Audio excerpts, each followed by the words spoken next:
Snyder Family Stadium. It is senior day, final regular season game for both Colorado and Kansas State. A win for Kansas State, and they will be in a position to get a bowl berth. Weather's going to be a massive story today. Light snow for our kick. Temperatures hovering around freezing, 34 degrees. That wind is going to be whipping. It says 12 mile an hour now, but it's going to be whipping more than that at times. Chris Klieman has done a fantastic job. 7 years as the head coach at Kansas State after winning multiple national championships at the FCS level. He'll be matching wits with Deion Sanders, now in year number 3, battling a losing season for 2 of the 3 campaigns in Boulder. He's got a lot of building he's got to do. Offensive line, receiver. He lost a Heisman Trophy winner. So much depth and talent there. This is a transitional time for him. He knows it to be sure. He's already down that path. Obviously, Juju's in a situation where he's got the red shirt on him. And so he's looking forward as Deion Sanders to next season already. Colorado won the toss, so 1 victory so far today for Deion Sanders. They decided to defer the decision to the second half, so Kansas State will receive the opening kickoff.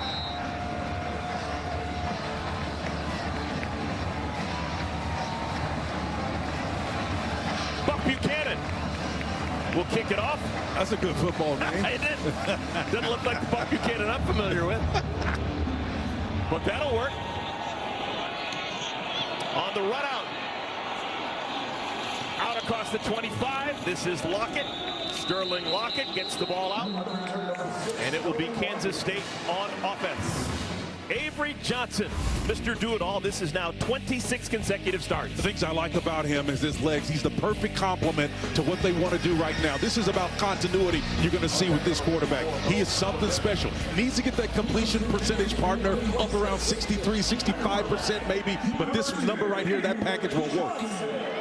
Reigning Big 12 Offensive Player of the Week, Joe Jackson in the backfield behind him. Jackson, 293 yards a week ago. He's going to have to improve on that. Didn't get anything on his first carry. Let's take a look at the big boys up front. We highlight Taylor Poitier. This is his 7th season all at Kansas State. He has been on the team all 7 years that Chris Klieman has been the head coach. Jackson, Bradley, Lockett, Tibbs.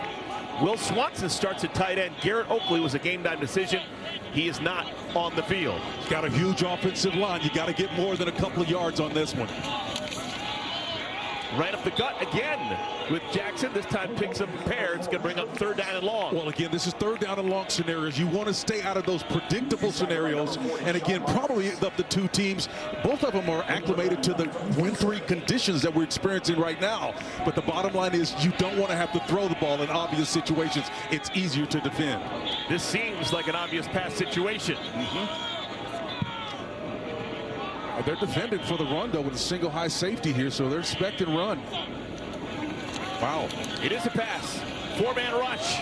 Johnson spits it out. Easy pitch and catch. That's a 1st down.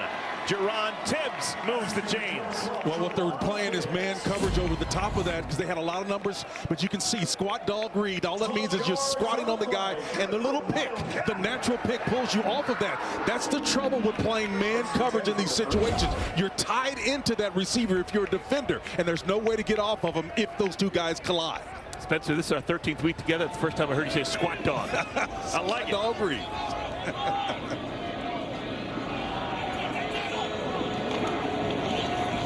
Carry, and again, tough sledding for Jackson.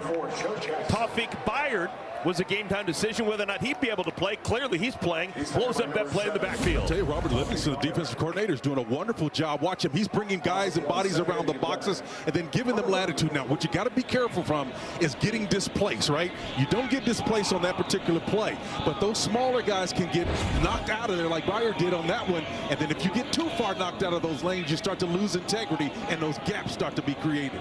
Byard came into this game with 84 tackles. Big motivation for him today is to get to 100. That would be a huge defensive day if he could get 16 tackles. Johnson with fantastic speed gets to the edge and makes a bad play a good play. Yeah, London Merritt, I thought had him dead to rights there on the outside at the jack position for Colorado, but he was able to elude him. And that's why I said at the top of the show, this guy's the perfect complement for what they do. He's a legitimate dual threat quarterback. I love his legs, man. He gets after it. It is Byard who is slow to get up. He was actually in the backfield of Kansas State and was slow to get to his feet, is now walking off towards the sideline. That's why we have an official timeout. How about the locks, too? The quarterback, man. It's got him flowing. It's going to keep him warm. It's like a scarf he's got. He knows all about this weather. He's from Wichita, Kansas, went to Mays High School. Same high school that produced the Olympian softball great Kelsey Stewart. Mays High School, Wichita.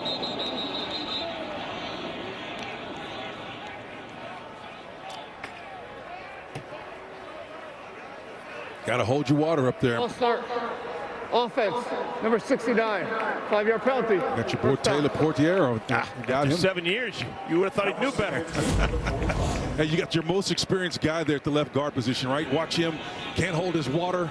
He's trying to tag block that, so you're concerned about a guy. Now, the thing about it, when you're covered like that, that's why you're anxious, right? You know if you void that spot, somebody's going to fill it. He's just making sure he doesn't get beat. 1st and 15. Still nothing at all. Joe Jackson finding life difficult as a marked man. He's not sneaking up on people anymore. Well, they're playing with intention on defense, as we talked about. Robert Livingston's got that long pedigree from the NFL. I think he had like 13 years with the Bengals. The guy understands how the bottom line is they've got to be more effective with doing that consistently. That's been an issue for them. 2nd down at 14. K-State likes to play with a whole bunch of tight ends. They have 2 in the game right now. They backed off those numbers off the line of scrimmage. They're going to play zone in the back. Dump down. First catch by a tight end in our ball game. Catch is made by Will Ancio. Gain of 9. Ancio does a wonderful job of finding that zone, right, and then splitting those 2 defenders who are bracketing him on either side. And what you're trying to do is not beat any individual player. You're just trying to split the difference between the 2 defenders. Will did a wonderful job there. So it goes from 2nd and 14 to 3rd and 5. K-State makes some changes. Colorado answers with changes of their own. 8th play of the drive.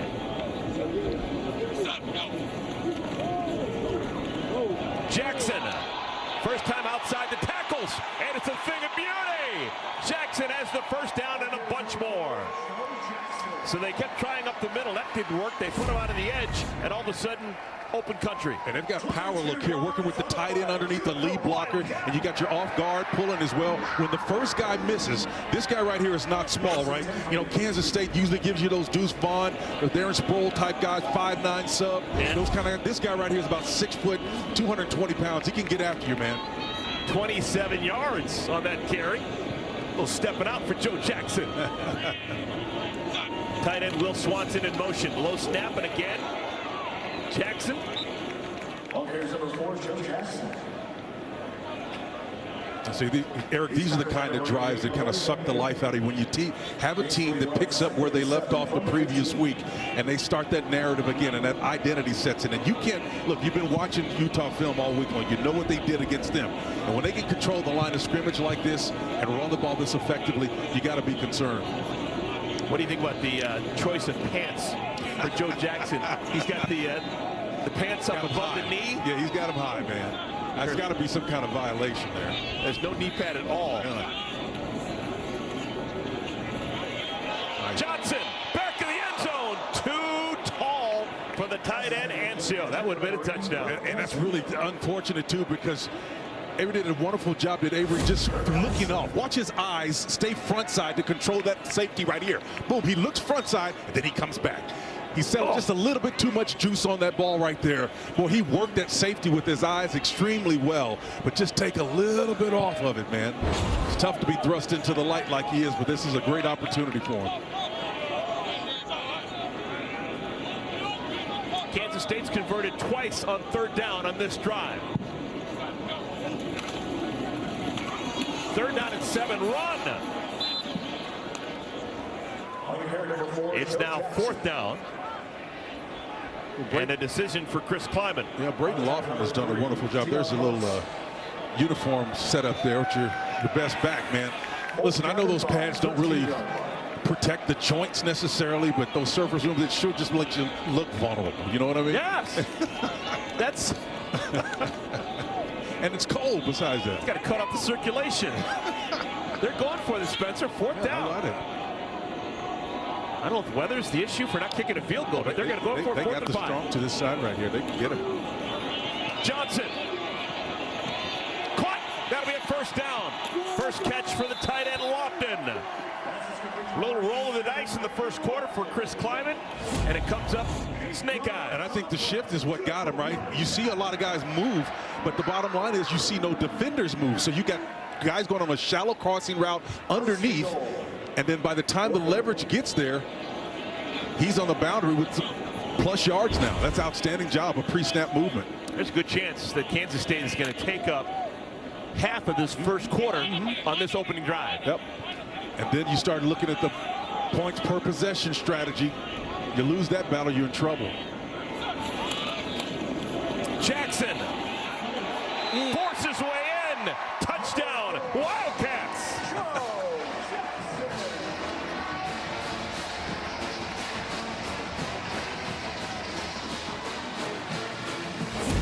Well, Jackson's well on his way. 293 last week against Utah with a power blocker in front of him, tight end, various sundry forms of tight ends that he'll use in this scheme.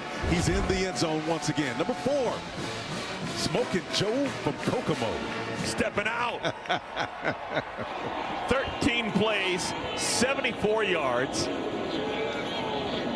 Using up almost half of that first quarter. Extra point is true by Luis Rodriguez. And on senior day, how about Kansas State representing? They lead Colorado 7-0. Partner of the Big 12. I like this, Eric, because we did this before the game. It makes us look good, right? Control the line of scrimmage. We just saw what was able to be done by Kansas State. They did that, right? Then staying out of those third and long situations. And then ultimately, Colorado had no answer for it. Both those teams have to find a way to control the line of scrimmage. We'll unpack the second half here just shortly. So, again, at the end of the day, if you can't control that interior line play, you're going to have problems in these conditions. There it is right there. Control the line of scrimmage, create quarterback pressure. So we'll see if they'll be able to do it. But in that first series, Avery was open, didn't need to necessarily pass, but when he did, he found his tight end. He found a couple of receivers that were wide open in zone coverage and one against man as well.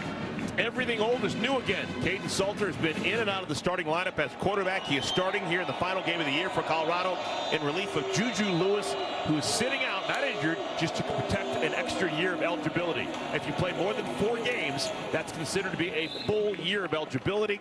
So they cut down Lewis before he played in game number 5. Let's take a look at the linemen up front. Once again, no Jordan Seaton. That's a big deal. The left tackle, one of the best in the country. He's missed the last couple of weeks. Kareem Harden is in the spot. We were going to see a lot of different backs. Dallin Hayden will get the majority of the carries, but we'll also see Draylon Miller and Cam Michael as well. Now 4 and 9 are the guys that look for to get the production at the wide receiver and then the slot receiver position. Second down and 7. Quarterback keeper. Salter lunges forward. Asa Newsom in that wheel position, standing up there. Watch him get juked right here, partner. The little juke just went inside of him. Nice little hit. Doesn't take a whole lot in these conditions. It's not really terrible out there. I think they've got pretty solid footing, but you're really conscious you're playing high like that. You get stood up, man. It's really tough to recover. Got to get down in a good football position and ready to watch that waist and move sideways. But if you're Newsom, I guess you'd rather be beat inside than outside. Absolutely. Third down and 1. Power football, and the Buffaloes get it. Micah Welch moves forward. First carry for Welch, and the chains will move. Partner, that's just a great point that you just made, just to put a bow on that. You make sure you're not beating outside simply because you got the boundary as a 13th man, if you will, and you got help out there potentially as well. You just don't want to get beat the other direction. That's the key. Know where your help is coming from. 9 minutes have elapsed here in our first quarter. Draylon Miller is the back. And Miller's got it. Getting tackled. I'll tell you what, they're really aligned that will position to get in there. Asa Newsom did a wonderful job. Take a look at the defensive lineups. Cody Stubblebean playing in his final game at home for K-State. He is one of the many seniors. Good to have Ryan Davis back. That was a big loss a week ago when Davis got taken out of the game for a first half targeting. Yeah, not a smart play.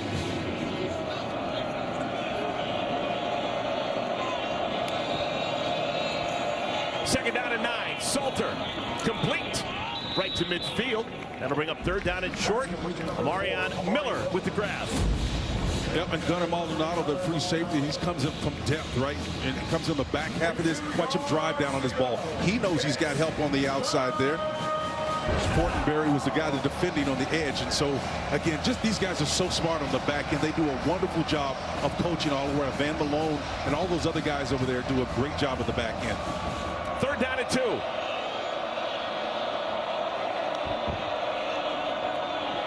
Inside run. Hayden didn't get there. Stufflebean with the stuff. On the tackle, number 47, Well, Cody, the way he just hit that right defensive tackle position, sheds and comes down. Watch him instinctively know where this is coming. He comes across the face, can't get there because it's all muddied up. So he says, hey, I'm going to go on the back of this guy and see if I can make it in there. And he does, man. Well, a big part of the K-State first drive was when they went for it on fourth down. Now Deion Sanders is going to do the same thing. Hayden next to Salter in the backfield. And now this is 4th and 2 now. They're not a big rush team, but let's see if they run it. Keeper.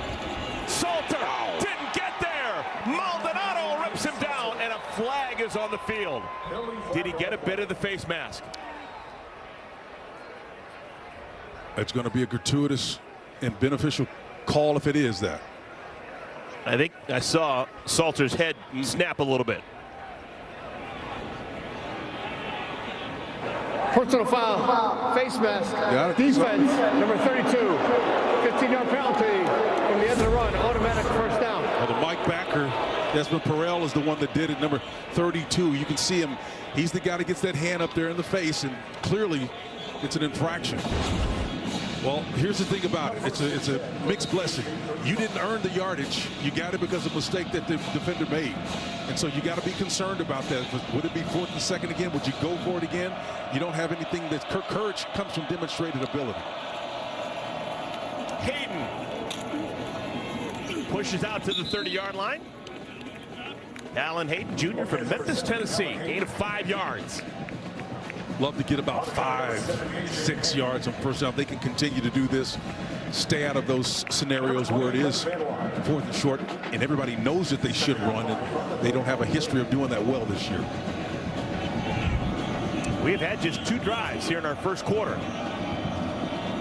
Over 7-minute drive for Kansas State, and now Colorado answering with a long drive of their own. Knocking on the door of the red zone. Second down and 6. Salter splits 2 defenders. Little dead leg, and he's got the first down. This guy's shifty. He really is shifty. I like it. Is sudden, right? Watch this. He lets everybody climb on top of him. You got a wide 9 technique that thinks you got him dead to right. You don't have him dead to right. He just turns around and makes you miss. That was Jordan Allen, number 91. He just went by him quick as a hiccup, man. And now they're putting together numbers on this drive, partner, in double digits. 10th play of the drive. Fresh set of downs. Weather not cooperating.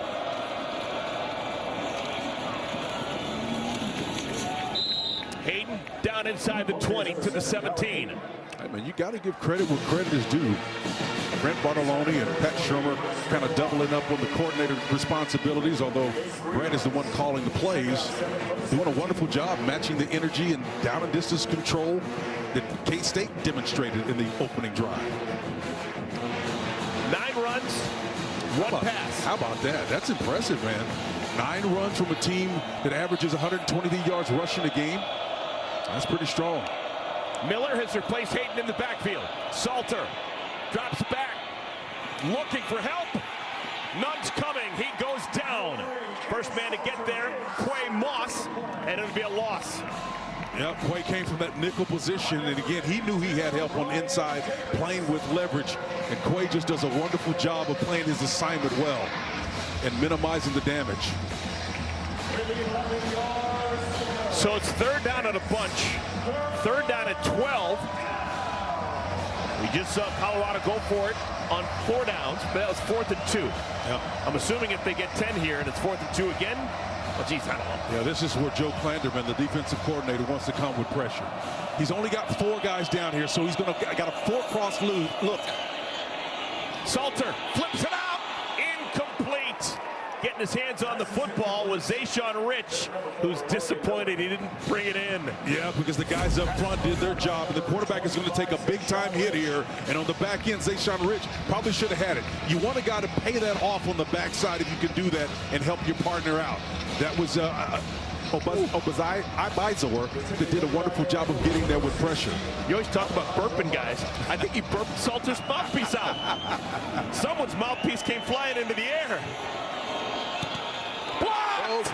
A Kansas State blocked field goal. They've been doing that for years. A Bill Snyder special. Oh, that's Kansas State football to a T. With snow flurries coming down, a blocked field goal. That's what they do, and you nailed it, partner. It's in their history. It's in their DNA. That's what they do with the Wildcats. Jump around, jump around, jump around. I checked Allstate first and saved hundreds. Defensively in the second drive of the game. Well, they did a great job, did Kansas State, executing that. BJ Payne was the guy who was the jumper that attracted everybody in, and Coach Dion has got to figure out a way, as Coach Prime, to deal with this. You drive all the way down there, 10 plays plus, and can't get in the score. Joe Jackson can't quite get the edge. He is met with force by John Slaughter, who has come on late in the season for Colorado. They stretched that play out quite nicely there, and just got to be consistent with that. Create these long down and distance scenarios so they'll have a shot to bring some pressure here. Great news for Colorado fans. Tawfiq Byer, who left the game last drive, is back on the field. Number 7 in white for Colorado. Got a He's their loaded leading tackler. scrimmage, yeah. First carry of the game, this is Antonio Martin.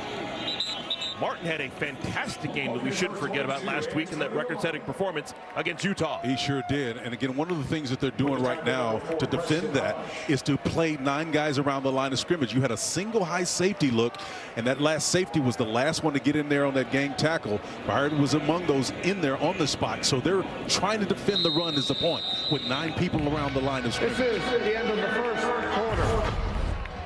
Well, if you get dinner reservations in about 2.5 hours, you're probably going to make it. We're speeding along in Manhattan, Kansas, second quarter when we come back.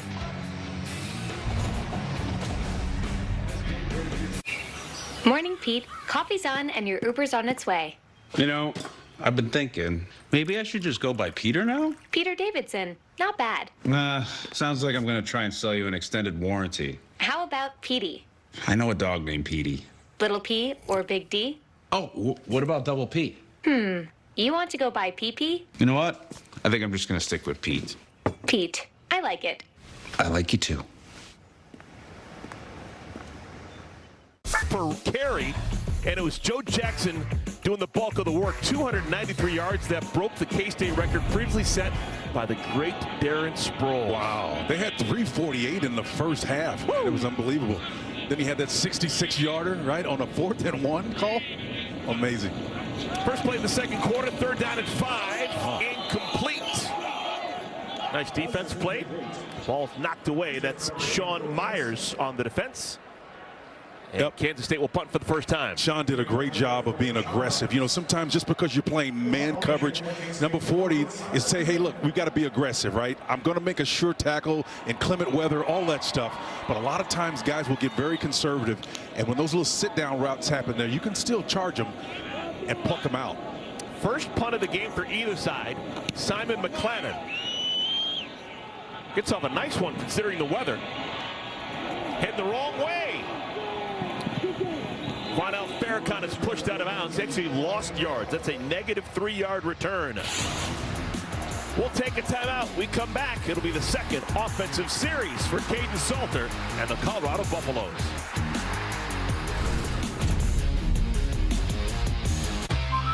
Everyone, but mainly it's great for him. That was Deion Sanders earlier this week. He's talking about his quarterback, Julian Juju Lewis, who had already played in 4 games. If he had played in today's game, he would have burned an entire year of eligibility. By not playing, he still has 4 more years of eligibility. Absolutely. We'll kind of unpack a little bit more after this play here. First down to this drive, and just getting back to the line of scrimmage not much there. Lets the quarterback Salter on the run. Well, if you listen to the comment, it sounded kind of duplicitous, right? I made the decision. I'm doing what's best for the kids. On the surface, that sounds like it's saying two things at once. But Deion is very smart. He's also coaching for the future as well. This is a referendum on the scheme, the process, everything that they're looking forward to. They've already turned the page with the red shirt of Juju. With anybody else who's going to play right now, it's about managing the players right now in this new mobile era that we are in college football. Guys have time to think. They'll leave on you, man, if they don't feel like they've got a chance. You've got to put that carrot out there, Eric, and give them a chance. And fiscally, it just makes a ton of sense. You know, he's got 4 more years. Okay. If his career doesn't work out the way he wanted to, if he's maybe not the pro prospect down the road, he's always going to be a good college quarterback. And he's under the same impression that it's going to take him 2 years to establish credibility. No matter what he did in the high school ranks, he's got to establish himself in the minds of the professionals. 3rd down and 6. Salter wants to throw. Nice. That's his best pass of the ball game. That's a nice start. He finds Caleb Mathis, and the chains will move. I like that right there. He had an opportunity. Ray Moss was the nickel, was standing back there, and watch him get right inside number 6 here. That ball is placed right on that inside shoulder away from number 4. Again, Daniel Cobbs, who plays nickel opposite him. Those guys were bracketing him, and they put that ball right there where he could only get it. Now it's a gusty day in Manhattan. Colorado playing with the wind, going into the wind right now. And they keep it on the ground. Gain of about a yard, maybe 2 for Miller. That's Moss again on there, knifing in on that nickel position, man. That's right there. When you get a guy who loves to play that position, and he's only about 185 pounds, maybe 5'10", right? But he's able and willing to put his physical body in there. The conditions don't affect him one bit. It could be snowing. He's having fun out there. He's playing at a high level and not unwilling to put his body out there in those physical situations. Spencer, you play college football this part of the world. You're a 5-year player at Oklahoma. This is your comfort zone, I'd imagine. Love it, man, on the plains, baby. Outside run pushed out of bounds after a short gain. Zayshawn Rich throws Miller out of bounds. And even going all the way back to that time, you mentioned Bill Snyder and so forth. They've been playing great defense and special teams for a long time. Anytime we went into Manhattan, man, we were concerned. They always played us tough. And so that place has a great legacy, and we're seeing that demonstrated today. 3rd down and 8. This one won't be easy. Line to gain is the 48. Salter's impressed, but hadn't been asked to do too much so far in our ball game. Blitz.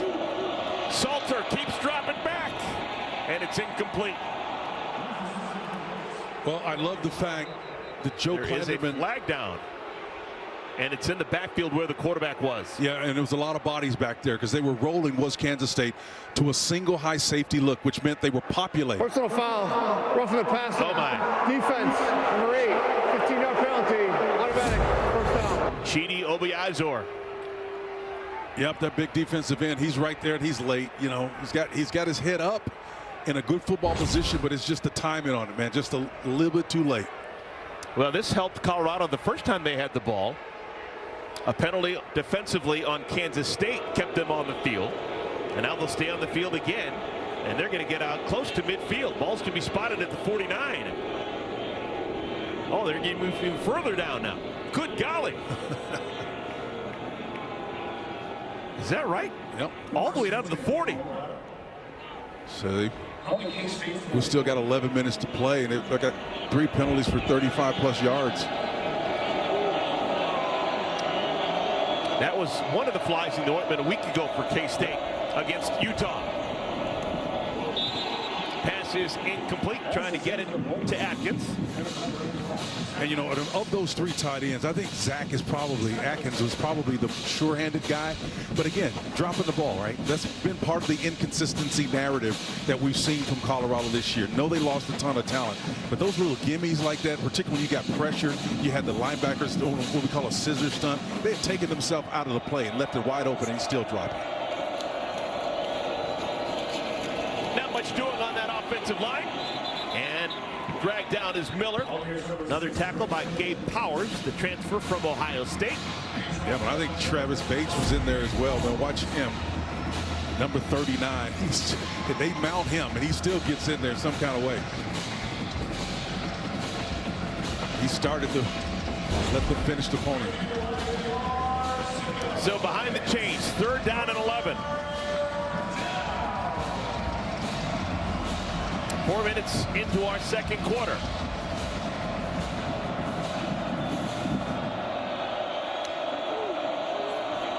Hayden's got it. And he actually didn't go down in the first tackle. He was actually bouncing on a body, and that gave him an extra 2 yards. Bring up 4th down, though. Yeah, I think it was Xavier Hill at 71. Big fella out there does a wonderful job of getting to that edge and putting himself in a position where he can extend that run. It's a good job officiating to put the ball exactly where his butt landed as opposed to where he landed on another player. They're going to go for it. 4th down and 2.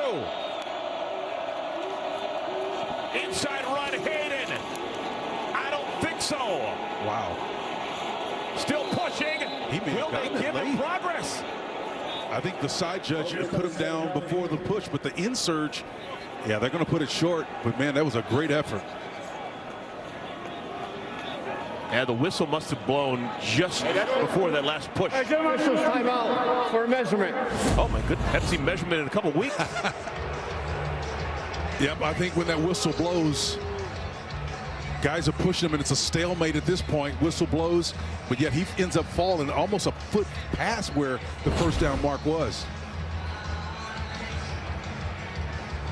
That's a moot point, though, if the whistle was blown before. This used to be a staple of any football at any level, is the chain game. You never see these guys anymore. Oh, this technology these days.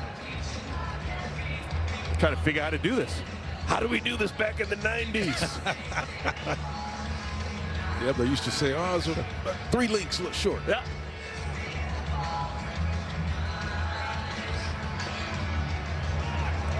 Nice short. Well short. That's a full yard. Yep. So maybe just some theater bringing the chains out. So that's twice now that they have been on 4th and 2 or shorter and come up short. So Colorado gives the ball over on downs. K-State, the lead in the ball when we come back. Let's go, bud. Hurry up. Come on. I'm a baseball dad. Battles Michigan State. And then to cap off the night at 10:30, Fresno State and San Jose State. That's all on FS1. 3rd possession for Kansas State. Scored a touchdown their first time. Ball is loose, and Johnson just falls on it. Oh, that's an equalizer. You got to hang on to it and be mindful where it is. Joe Jackson had him covered, man, but you got to figure out what's going on. The ball was a little bit low. Like the Senator, number 75, had it coming on a line back to him. Avery got on it, so wasted down. Is the sun trying to peek out a little bit? Loss of 8. Joe Jackson so far today, 9 carries, 40 yards after 293 a week ago. It's a totally different experience running the football for Jackson as opposed to a week ago against the Utes. Yep, Sean Myers is making it difficult, man. They're playing good defense. I'm really impressed. Besides a couple of plays, couple of key plays, Brown and company in the back, Sean Myers on that last play at the will linebacker position, really active around the ball, showing me some intent. 3rd and 15. K-State not really built for this. Jace Brown, their best receiver, has been out for a while. Lately, their explosive plays have come in the running game, not the passing game. Hey, there you go, 1st down. Pitch and catch, Sterling Lockett. He had that fantastic Kansas State last name. Yep, inside slot receiver, man, and they came out with 4 wides, right? Their intentions known. Got great protection back, leaking out late, sits it down right inside, doesn't get too greedy. He's got a couple of bodies flying around him, trying to rob that underneath route, but he just settled and stole it from him. That's great football player right there, understanding the scheme. Comes from great stock. Sterling's dad is Kevin, played at K-State. Brother Tyler. Blake Barnett is the new quarterback. How about your Avery's in the game? Fakes it to the quarterback, Johnson. And Barnett, who is a good runner, this isn't a surprise. late in the year, Avery Johnson literally has thrown every single pass that Kansas State has thrown this year, and they just don't want him to get banged up anymore. So if they're going to run the football, Barnett's a good option. Makes good sense. And I love the fact that you leave Avery in the game because he's always a threat as a runner. He's a legitimate dual threat. So if you're cognizant of that, you're going to be mindful that that guy is always, with the ball in his hand, a danger to you. 2nd down and 8. Johnson back in the gun. 4-man rush. Nice. And he's caught from behind. That's a good hand strength. Jaheim Otis. He got him with that left paw on the shoulder. He did. And was able to bring him down. Jaheim wasn't going to let him go, man. He got that grip out there. He knows it was just a 4-man rush. But at some point in time, the spin move to come out of that turn and show that great leverage. And that hand, as you said, partner, it's like a claw, man. He grabbed that thing. Stronger than 10 rows of onions. Transfer from Alabama. He's 6'5", 325 pounds. Toffing Byard on the edge showing blitz. He's coming. They go the other way. It's complete on 3rd down and 9. And just short of the line to gain is Jerron Tibbs. It'll bring up 4th down and short. Yeah, they're looking for a flag, and I don't think there's going to be one. That's just a good play. Going a little bit pace and tempo to get that ball out of there. Help the execution on that play. Tibbs and company all doing the job. They called Jerron Tibbs his father, Mr. Tibbs. Very nice. 4th down and 1. Kansas State's already converted one of these today. Jumbo power. And no, not at all. Wonderful job defensively. Keaton Wade blew it up.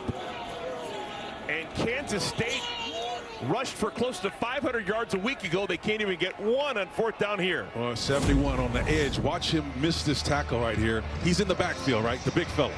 Watch the pressure come off the edge underneath him, and he just lets him go past him. Whoop, just misses. That's it. I don't care. When they finally put you in the backfield, you got to be able to see that make the play. Timeout on the field. 6:26 remaining, 1st half. Marathon is rewarding fans with savings of up to $1 per gallon. Their first score of the ball game. 7-0 Kansas State. 1st down, Gary Hayden. Wow, tackled in the backfield. Ryan Davis, welcome back. They call him Old Buck. That's the Buck linebacker position. Watch number 52 on the edge here. He's kind of got that frog stance, and he comes down unblocked. And he's going to come right down the line of scrimmage and make that play every single time. Yeah, he is strong, man, at the point of attack. A lot of pent-up energy. Had to miss 3/4 of the game a week ago with a targeting penalty. Salter puts a foot in the ground, tries to throw a dart across the middle. It's incomplete. Yep. You know, the good thing about Will Davis is that happened early in the game, so he didn't have to miss the 2nd half or the 1st half of this game. It happened early enough and was all contained to one contest. But, yeah, it was an inexcusable play, but you can see why he's so valuable to his team. Colorado is feeling it big time. 3rd down and 11.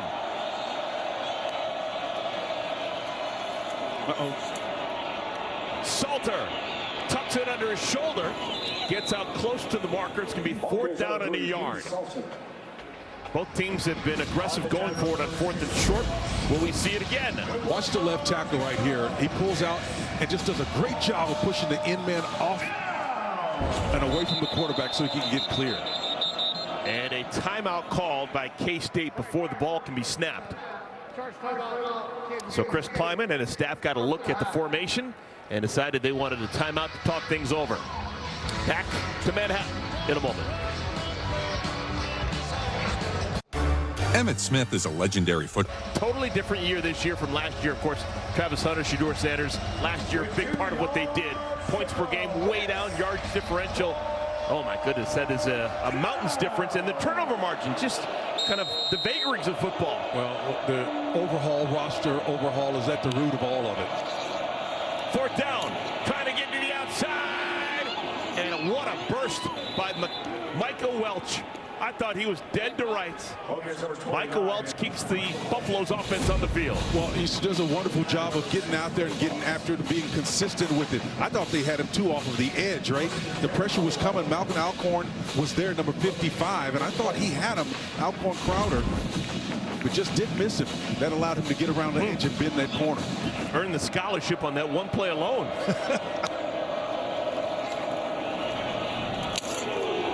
Quick pitch and catch, not much going on. Short gain. Zach Atkins tackled by Gunnar Maldonado. I'll tell you, man, Gunnar came from that free safety position. He had a kill shot, man. He better honor, showing great honor on that particular play, pulling off, because he could have nailed it. Maldonado's played in 3 different time zones as a college player. Played at Northwestern, played at Arizona, and now playing at K-State. All over.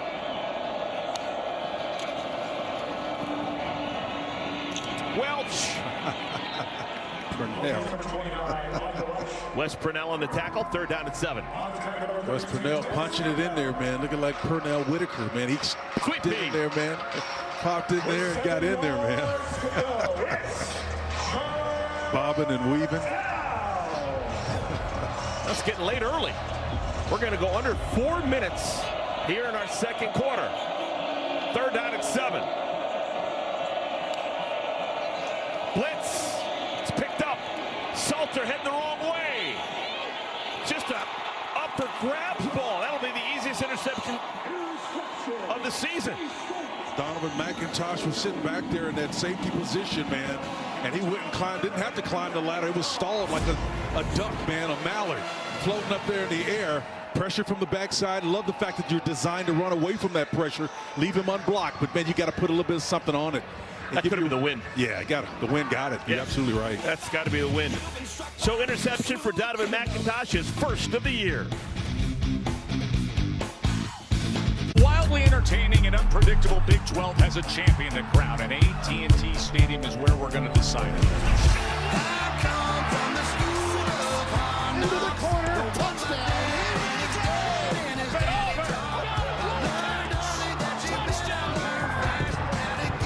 Second quarter, a win and Kansas State becomes bowl eligible. They've been to bowls in each of the last 4 years. Late to get off the field. And interesting, after a timeout, they swap out linemen. Dylan Villarreal leaves the field. And caught in the backfield, going nowhere, Antonio Martini is stormed by London Merritt. Well, watch number 44 come off the edge. He's down on all fours, and boy, he reads and reacts. Fullback and tight end /H. Simpson doesn't want any part of that. He knives in and makes an unbelievable play in the backfield. For all the Kansas State fans who are watching this game, remembering how they ran wild against Utah, why are they not having the same success today? Well, I think part of the reason why is you got to be consistent and have a throw game, something to counteract it to affect the numbers. When people are able to stack the line of scrimmage with bodies, it's just physically tougher to get through there. Martin had a chance. He was a shoelace away from breaking that for big numbers.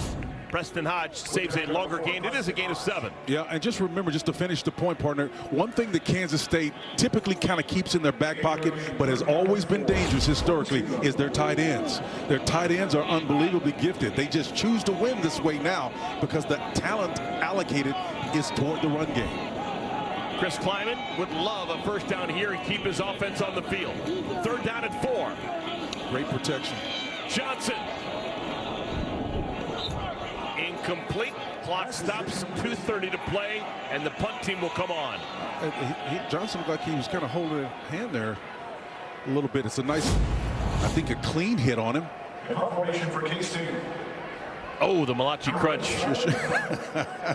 And that's your boy again, number 44, getting in there, getting after him, man. London Merritt. It wasn't the front side, it was the back side. Second punt for McClanahan. Wow, look at that. Good golly. Dies at the 15-yard line, 62 yards, almost all of it in the air. There was no roll at all. Up and down. Tomorrow on Fox, Matthew Stafford and the Rams get a battle of the Panthers, or Justin Jefferson and the Vikings taking on Sam Darnold and the Seahawks, or other regional action. Check local listings for the game in your area, only on Fox. Okay, another chance for Kaidon Salter and Colorado. They've had 3 drives so far today. First one, 13 plays, blocked field goal. Next one, 9 plays, gave it over on downs. And most recently, 7-play drive that ended in the interception by McIntosh. Now, I'm a fact pattern guy, but just look at that 13, 9, and 7. It's almost like a precipitous and inverted reduction in number of plays per drive. That tells you something about what's going on in terms of adjustments being made by the opponent. When you're able to get them out 4, 3, 2, and start reducing the number of possession, you're in the wheelhouse. Good catch. Stringing out of the backfield, this is Hayden. His best drive of the day. He gets out to the 40. That's a great start. That's a pickup of 24. Yep, inside zone read. You got help here with your tackle and your off guard pulling. You know, they'll see those yards in the back end, but, you know, the closer they get, they'll tighten it down with numbers. The 2-minute timeout. Now we've got an official stoppage as we've made it to the 2-minute timeout. Colorado's got the football. They'd love a score before intermission.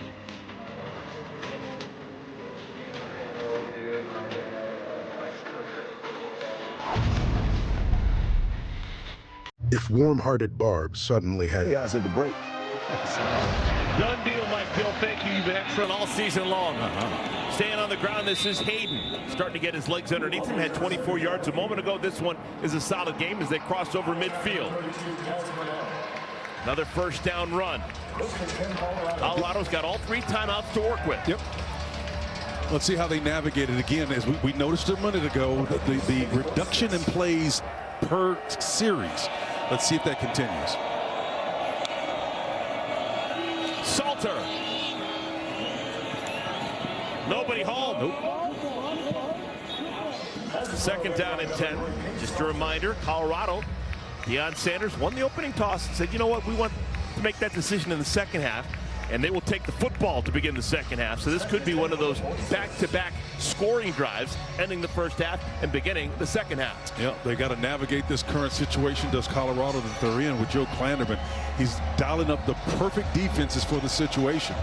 Here now, 2nd and 10, expecting pass. Nice bat. Still be able to complete. That's Miller with the catch. Omarion Miller. And it'll bring up 3rd down and short clock continues to move. Well, we figured Omarion out there on the outside comes underneath this on a nice in cut. Does a wonderful job of pulling that ball in and completing it. 3rd down and 1. Blitz. They run right into it and get the first down. Some commitment there to the run game. Dallin Hayden. That's the first down he's picked up on this drive alone. Yeah, Maldonado had a little bit of that heel there as well. That's a nice real read, first of all, by the quarterback to hand that ball off. And that's one of the things that he does exceptionally well. He can read the option game. He's an asset in that department. Well, basically, probably just to reward the offense. Colorado uses a timeout. Offense can catch their breath, get on the same page, get a cool drink of water, figure out how to get it in the end zone for the first time. Yeah, and then part of that equation is reversing the tide that we saw with the reduction in offensive opportunities per drive. And so as that goes up, you know they're starting to figure out something. Coach Prime maybe knuckle down and challenge those 2 offensive coordinators he's got in a dual role, Brett Bartoloni and Pat Shurmur, to find some solutions and get in the end zone. I mean, it feels like Kansas State's dominated, but man, it's one possession game. A lot of smart, accomplished people on Deion's staff. 3 Pro Football Hall of Famers. Good golly, 5 Super Bowl wins. 27 total aggregate Pro Bowls made. First down at 10. Tackled at the 30 is Hayden. You know, it's a great point that you're making, partner. The key is how to convert all of that experience and adulation to on-the-field success. Does that make a difference to 18-year-olds? It can make a difference, but players play the game. Those guys played the game at a high level, but they're not out there on Saturdays. Under a minute to play here in our second quarter. Nice blitz. Salter! Purnell gets him. It has been an adventurous first half for Wes Purnell, the senior. Yeah, they got him with the mic and the will. Asa Newsom is the one that does it, but Desmond Purnell, the Mike linebackers as well. Watch him come from depth here, right? So you'll see number 32 is involved in it. Well, he switches, and they have what they call a scissor stunt. When they crisscross like that, that's a scissor stunt. And if you're engaged with one guy and you don't see the looper coming around, I'm telling you, he's going to hit his head on the quarterback. Excellent execution there. Purnell was called for a face mask here in this first half. He atones with a sack. And on 3rd and 17, another timeout with 46 seconds remaining in the quarter. I'll tell you, Joe Klanderman, the defensive coordinator, is dialing up some really interesting looks that Colorado's having a difficult time discerning and defending. There he is. Good coach right there now. Now Colorado, if they can just get 10 yards, they might be in field goal range. And that's what they're thinking. Dump down. They've got their 10 and a bunch more. Miller. Wow. Stepped out of bounds inside the 5. Omarion Miller with a big play. Yeah, we talked about all of what they lost again through attrition and losing a Heisman Trophy winner as well, a two-way player. Now here's a one-way player that's able to make something happen as well, man. They've got some talent. On 3rd and 17, they get 37. And whistles blow this one dead. Prior to the snap, replay stopped the game to review the previous play. The previous play is under further review. Okay, that's our first. Well, they're challenging where he went out of bounds. Maybe? I thought it was well before the 1 yard line. I thought it was more like a 4, but. Well, they needed a big play, irrespective of where it comes up. It's going to be 2nd down. It's just a matter of where they placed it. Or potentially first. So let's take a look at it. It's kind of hard to see right there.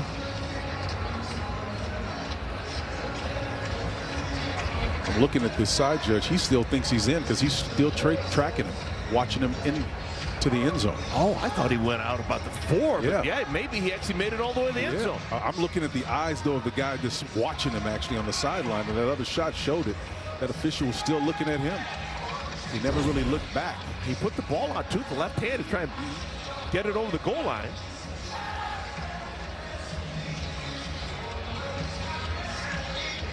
The call on the field was out of bounds at the 2. I don't know if there's indisputable video. Oh, this is good.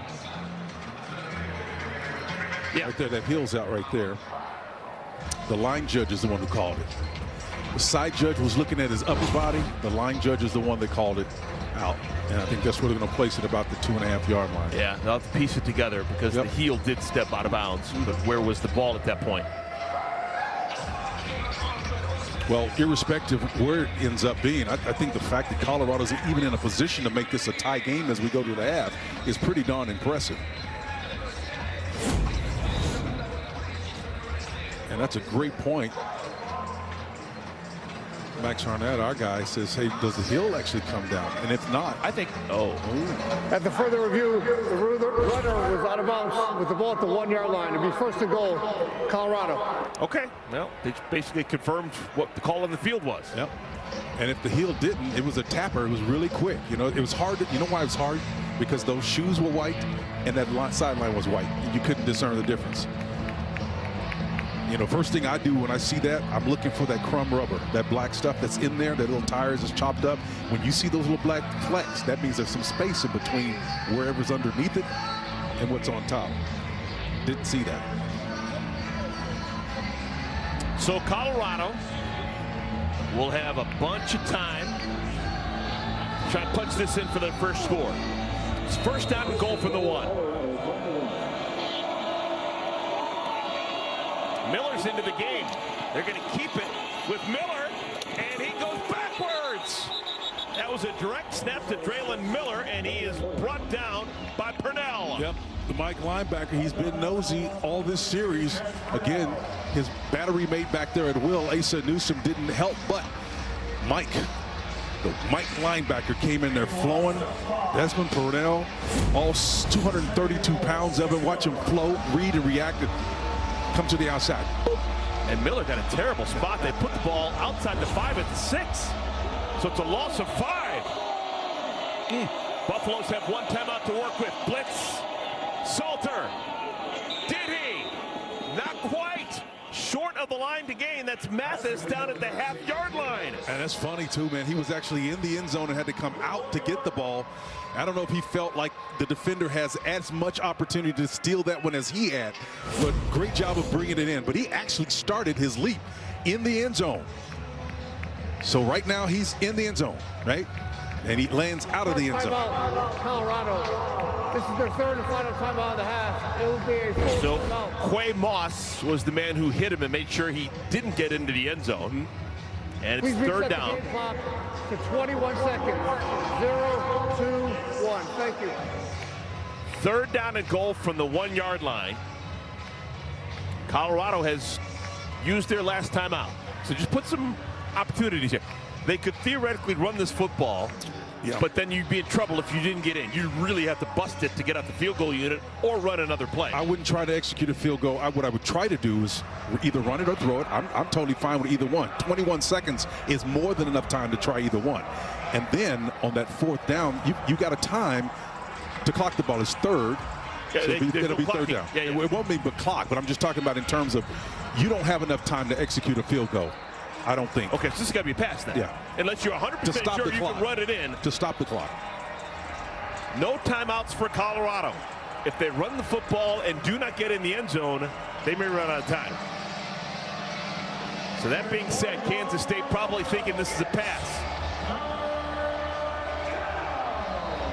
Yeah, that's going to be an out cut to the wide side of the field. I don't know what. Trying to get a single matchup here. Oh, they run it. And it works. It works. That's a roll of the dice. It works. It's going to be a touchdown for Michael Welch. First touchdown of the game for Colorado. Well, that's a heck of a call. I mean, I love it because you had me on tiptoes expecting them to go to the wide side of the field and get a single matchup with their wide receiver, who is their most prolific receiver in terms of yardage and touchdowns. Instead, they go inside zone and a nice little run. I like it. 11 plays, 84 yards. And Colorado is an extra point away from tying this game. Alejandro Mata. Pretty judicious drive, too. Just 2 minutes burned on that. Mata perfect on the year on extra points. 30 for 30. And we are tied with 18 seconds remaining in the first half. What a great drive. Stole a lot of time off the clock, and I'm telling you, man, snap and clear mentality. Now the narrative at halftime is totally different than it would have been otherwise. I mean, the way this game started with Kansas State marching the ball down the field via the run game. I think they had 9 straight runs on that one possession, if I'm not mistaken. Kansas State a week ago had that prolific rushing game, 472 yards against Utah. Today, here in our first half, they've run for 56 yards, which is considerably fewer yards than Colorado had. 17 is now wearing number 50. Sterling Lockett is back deep. Return guy. Second generation Wildcat. Explosive. Comes from good stock, doesn't he? Yeah, he does. Dad Kevin, brother Tyler.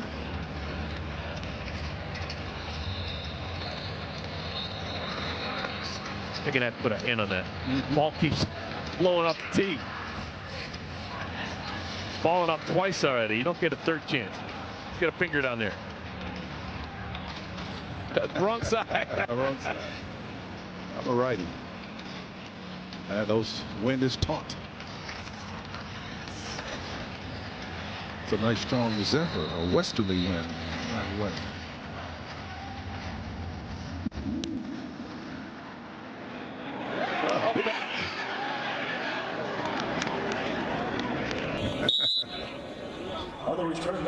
And I can't imagine a world in which Kansas State does anything except for take a knee or just an inside run. Absolutely, just inside run, just 13 seconds here. I don't know why you try anything else. You haven't pushed your luck here. You've played the kind of control ball that defines your program. It's part of your identity. Go in, recalibrate, make some minor adjustments. You don't need to overhaul anything. just refocus, reset, come back out, page 2.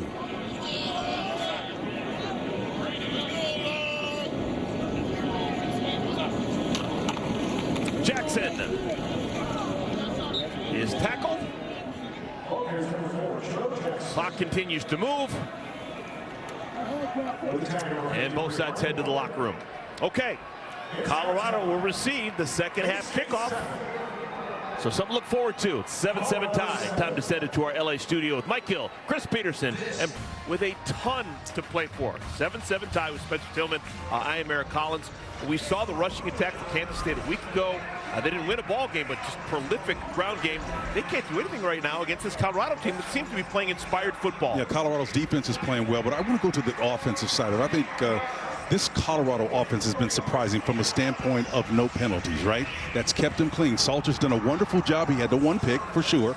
And then on fourth down a couple of times when they went for it, they couldn't get it. Otherwise, we're standing here, and this would typically be a blowout. You and I certainly thought that would be the case when Kansas State came out, looking like they were turning the page from their Utah, although on the short end of that one, come up occupying 7 minutes and 40 seconds in that first drive that they had, and it looks like they were just picking up where they left off last week. But again, what keeps Kaidon Salter and this Colorado Buffalo team in it is their clean play and the relative balance that they have. Only 78 yards receiving, but 84 rushing. That's a classic balance that you're looking for to keep games close, and that's reflected in the score.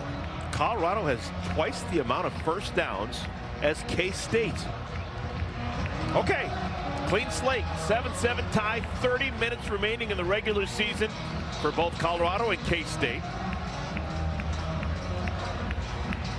That's the punter, Simon McClendon, who also doubles as the kickoff specialist. Quentin Gibson, back deep to receive for Colorado. Let's see what Q can do back here with the ball.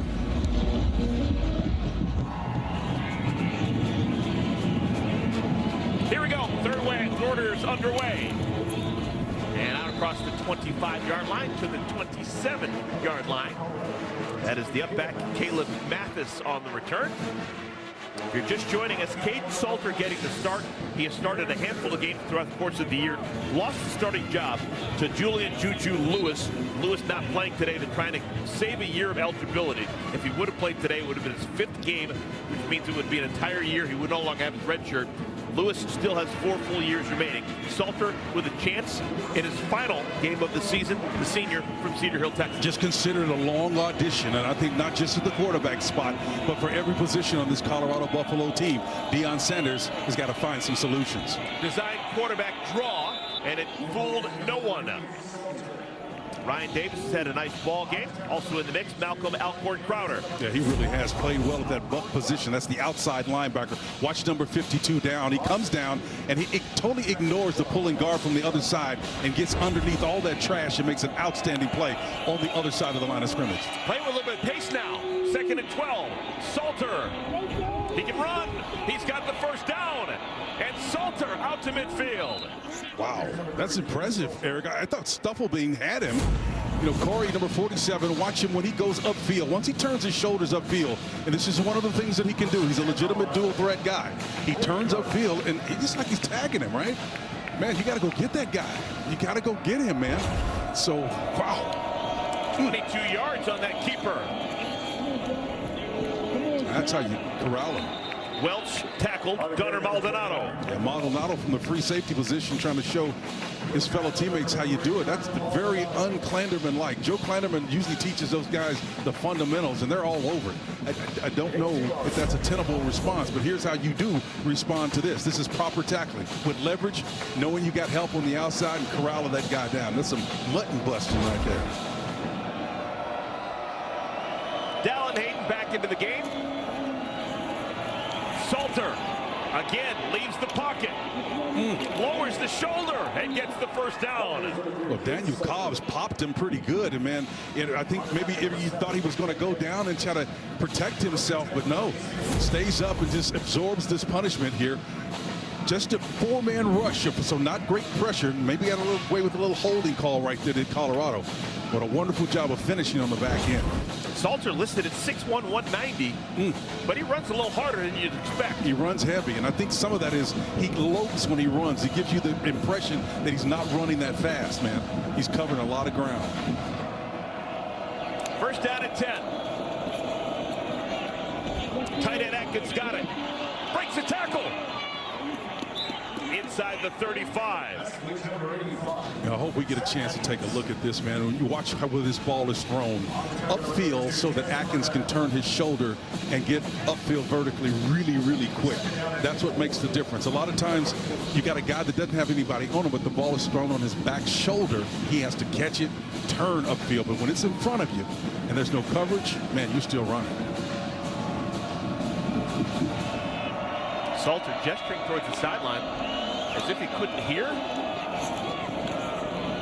Miller stopped after a gain of a yard. It's going to bring up third down. That's an interesting concept there. You know, I'm used to seeing what we call split flow, where you have guys going in opposite direction trying to mess around with the eye discipline of the linebackers and their assignments. Those two men with the same direction.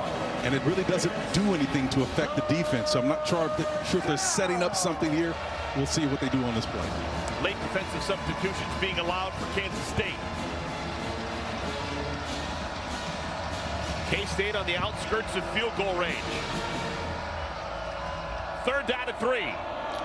3 down linemen, 4 up front, 4-man rush. Nope, not going to get there. Hayden spun down. It'll bring up fourth down and a decision for Deion Sanders and the Buffaloes.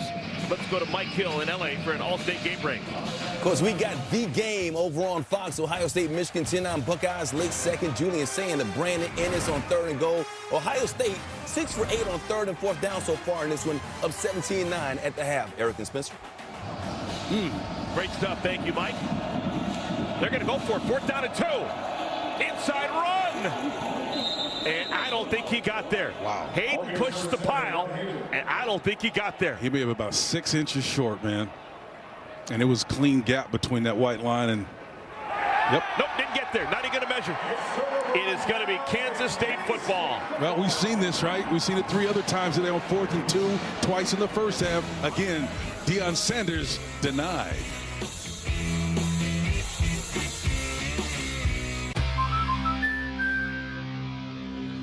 Hi. For a little more precise measurements, try the Matterport 3D tour on Homes.com. It's the true digital model of a listing. That's better. Yeah. Hop up, kids. We're not doing the sofa. Homes.com, the place to find a place. Everything is better with Delectables Lickable Treat Gravy. Those real meat shreds and a savory sauce. Whoa, hold up, Mama. Where you going with that Delectables gravy? Delectables Lickable Treat. Deliciously delectable delectables. Sunday on Fox. Matthew Stafford leads the Rams against Bryce Young and the Panthers. Or Justin Jefferson and the Vikings take on Sam Darnold and the Seahawks. It's a huge day of football. Sunday on Fox. Check for the game in your area.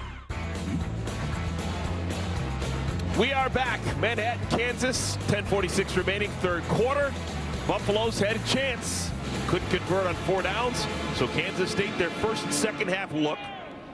Avery Johnson, the only quarterback for Kansas State this entire season who has thrown a pass. Well, his game is option, right? He's got legs. He can read, complement to what they were doing and have become over the last 3 weeks. Let's see if they can get the ground game going. 472 rushing yards a week ago. An 1/8 of that so far in our ball game. And that's a good start. Joe Jackson stepping out.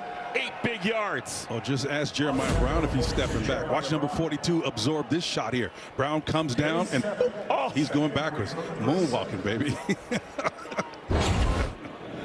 Oh, big fella.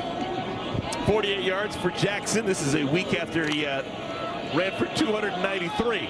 So a bit of a come down, but there's time. Johnson to throw. That's a dart.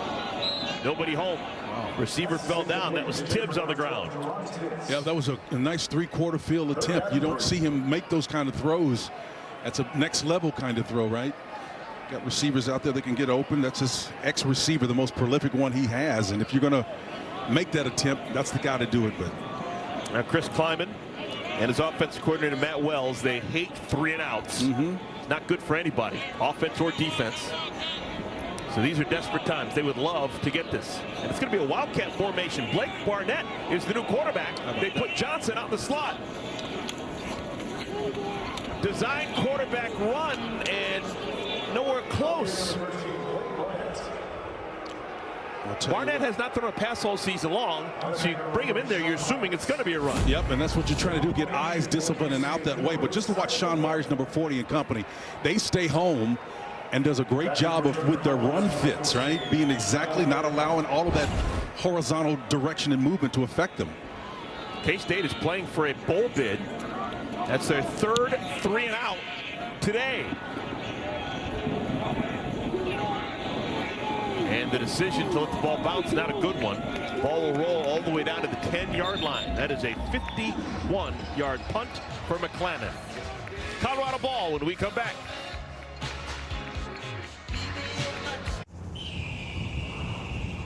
I'm a big Colorado did respond, but again, Kansas State, this is what they do, special teams. We talked about Coach Snyder. He was a stickler for it, and that tradition continues. Got returns on the opposite side of that from the defense. The one mistake made, and then the stop on 4th down. This was absolutely huge that put them in a deep hole. And so they've got to have an answer, man. We've got a new quarterback in the game for Colorado. Ryan Staub is going to be this quarterback. He's got a little bit of playing time this year. 30 passes completed on the season, and he hands the ball off to Dallin Hayden. We didn't see this coming. We were not told that Staub was going to play, but he's getting an opportunity. Yeah, but this is predictable, right? The guy's only like 6'1", which actually is decent size, 200 pounds. But this is Deion Sanders managing his roster, managing for the future. You have to throw these guys a bone. The bottom line is you've redshirted your 5-star guy. You've got the playing time for the other transfer sophomore behind him. Now give this guy a little bit. You're not going to any bowl games. This is good management right here. Staub has started before this year, started a game against Houston.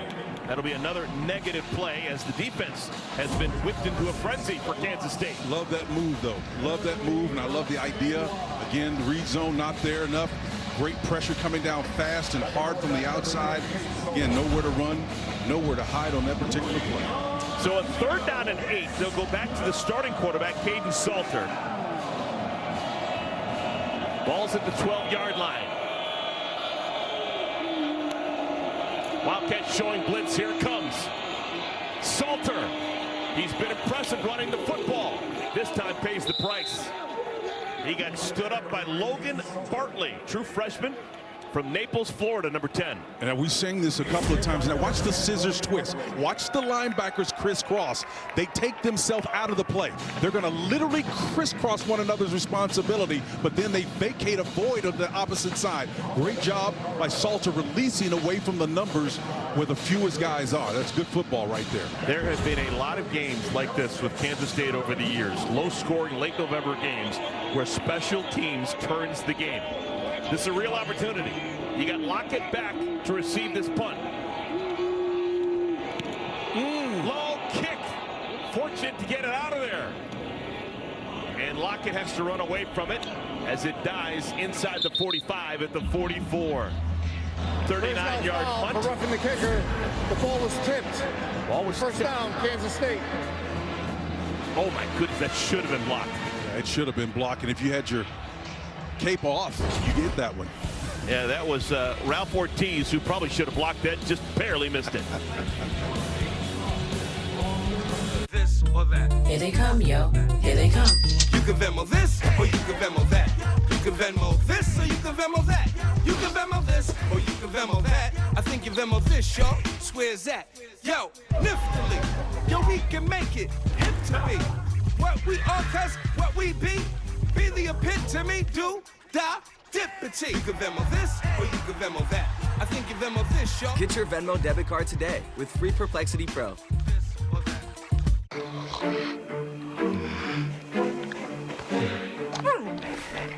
When you don't want to lose sleep over the holidays, it matters where you stay. Book now and save up to 25%. Hilton for the stay. Fairlife Chocolate Ultra Filtered Milk brightens all your holiday traditions. With 50% more protein, 50% less sugar, and a delicious taste, Fairlife makes any moment magical. Fairlife. Ricky's home team stats sponsored by Wayfair. Every style, every home. What a vast difference between what we saw on the ground a week ago in Salt Lake City as opposed to today for K-State. Well, they rushed into the record books against Utah, man, and they hung nearly that much at halftime. Right now, struggling in a big way. Huge. A couple of tight ends in the game, and they choose to throw it. Johnson gets it out. Will Swanson across the 40. I told you, man, they've got these tight ends, and wherever they put them, they'll put them in a slot or wherever they are. They're a mismatch. Again, they get a nice little twist. Guys rubbing off one another. Kansas State's one of those schools. It seems like they can always find a tight end, or at least get a tight end body and transform him into a quality Division I player. And I love the way they strategically pick their tight ends. Usually there's a narrative or some type of legacy connection there, and they get leadership on top of ability out of that position. It's one of the things that Coach talked to us about that makes coaching there a challenge, but yet also something that is attractive if you can find those right players. Second down and 8. Joe Jackson moves up next to Johnson. Keeper.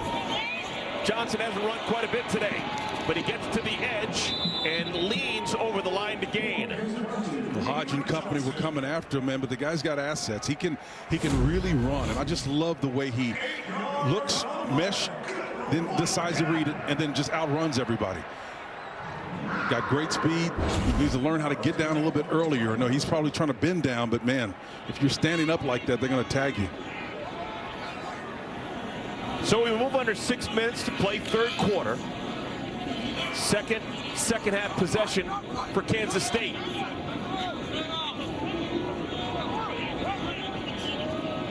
Underlook with a little soft spot over here on the left right side.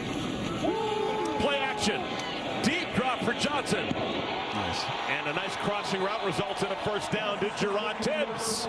Getting down there around the sticks, man, around that red area.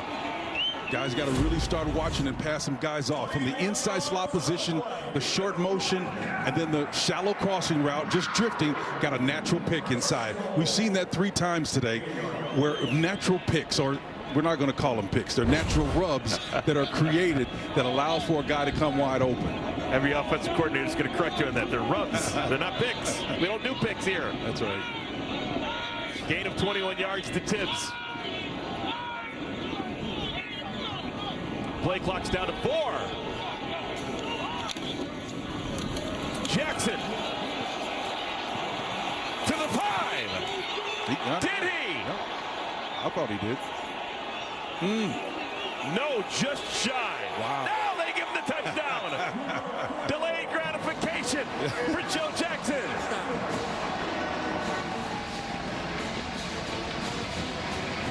It was worth the wait if you're a K-State fan. We think he may be short, but delayed gratification, I think that knee might be down, partner. Yeah. The knee may be down just before the ball crossed the line of scrimmage, so it may come back. But I like the fact that... At next review, running is down with the ball at the 1 yard line. Well, like any good deferred gratification experience is going to come later. Well, they got that down quick. They call it an expedited review, and the ball's going to be spotted at the 1. I think we spotlight the technology there. It was an expedited review in real time, because otherwise we'd be sitting here waiting and knowing in our minds that he was a little bit short. But that was a real-time, great job by the officiating crew there to adjudicate that in real time. That's awesome. Now, referee Luke Richmond making the announcement that the expedited review has the ball on the 1 yard line, and that's just being communicated right now to Avery Johnson at K-State. Mike Pereira, you ought to have that on your reel this week, man. That was good stuff this week.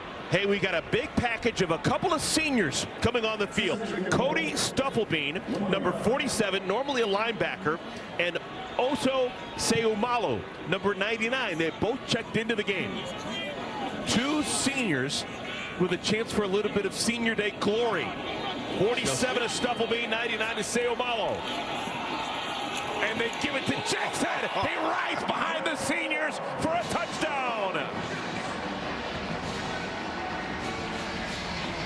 Oh, that's cool. That is cool, isn't it? Two senior defenders playing on offense, and they lead the way for a touchdown. Watch 99 Saimalo, the big fella, right here. Boom! You're not going to stop him, man. Oh, I love it. What if that one play gets him drafted in the NFL as a right guard? Wow. He probably lobbied to be in the backfield. That's where he was.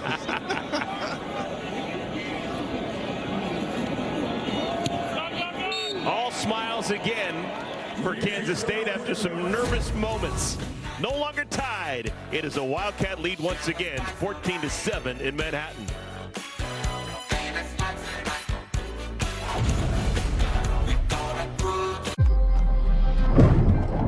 The Apple. Very effective, man. He's trying to stack him up big time against Utah. Went for 293. He's showing you why he's such an asset and giving this team an identity to get an identity back that they once lost. Career rushing touchdowns, not many. First 21 games, but for the last 3, he's got 6. He had 3 last week. He's got 2 today. So the last 2 weeks, you could call him Jackson 5. Colorado, Mathis on the return. Out across the 25 to the 27, maybe the 28. Let's see about the quarterback situation. Last drive started with Ryan Staub as the quarterback. Yeah, there's some talk or speculation as to why Staub was actually in the game. I personally think it was intentional and part of the strategy to be able to get those quarterbacks some playing time, because, you know, they won't be in a bowl game.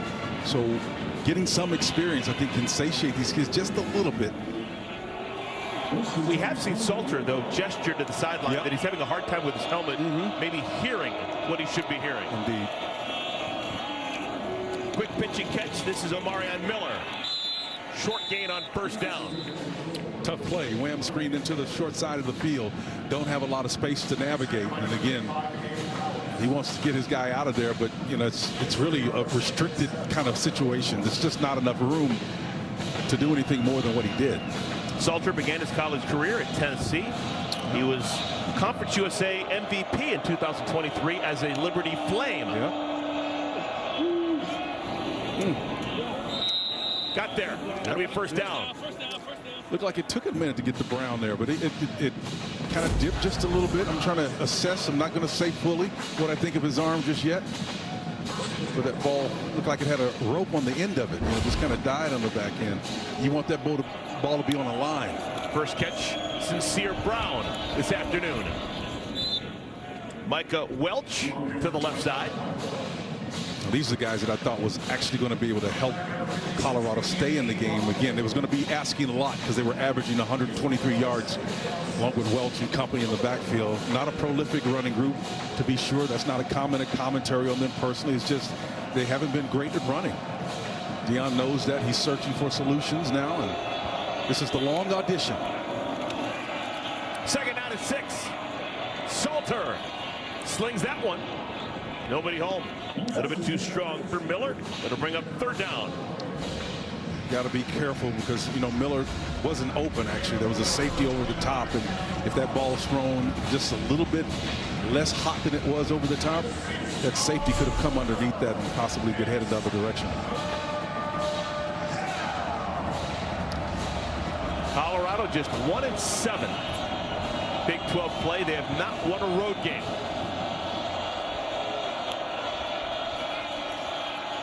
Four-man rush. Salter running out of time.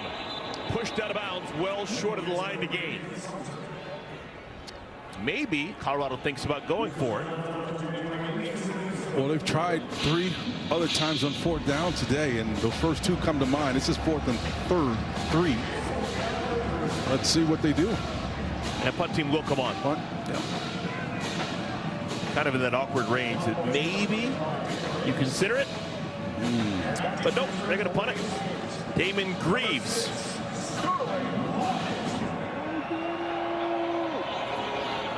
Just the second punt of the afternoon for Greaves.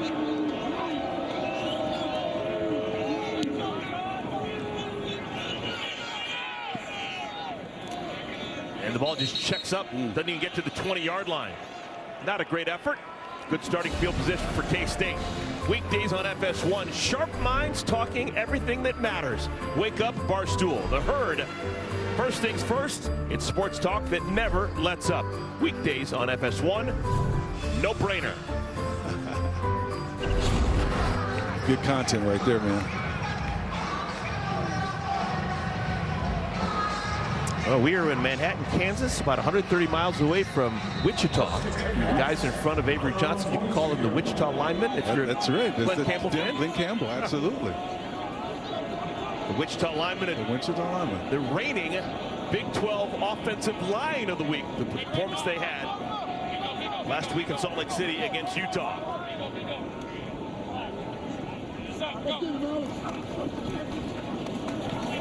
Designed rollout. Complete. Out to the 27-yard line. Short gain, Sterling Lockett, a gain of 4, maybe 5. Well, this is, let's see, a 4-man rush with edge pressure coming as well. So this man coverage behind it. So it would be just one defender on him. So it was definitely man coverage. I think what Colorado needs to be mindful of, Eric, is they've got to get a stop here, right? Because I think Kansas State, as we approach the fourth quarter, is able to possess the ball 7 minutes, 40 seconds like they were. And they're going to steal possession from them. They have got to hold here to have enough time to have a reasonable expectation to get back in this. Quarterback Johnson's only run it 4 times for 12 yards. He's always a threat. Hands it off to Jackson. And Jackson has a first down.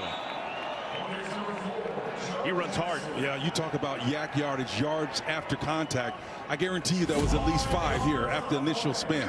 So you can see it's a read zone inside. Got a tight end coming to help you. Boom, there's his contact. 1, 2, 3, 4, 5.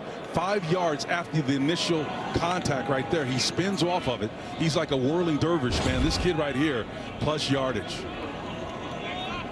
He's earned it. 17 rushes, 65 yards, couple of tutties for Joe Jackson. Reverse. Look, fake reverse. Fake reverse. This is Moss. And Moss running hard. Crosses the 40. It's a pickup of 8 yards. That is Quay Moss. There's actually 2 6s that play for Kansas State. Moss is usually a quarterback.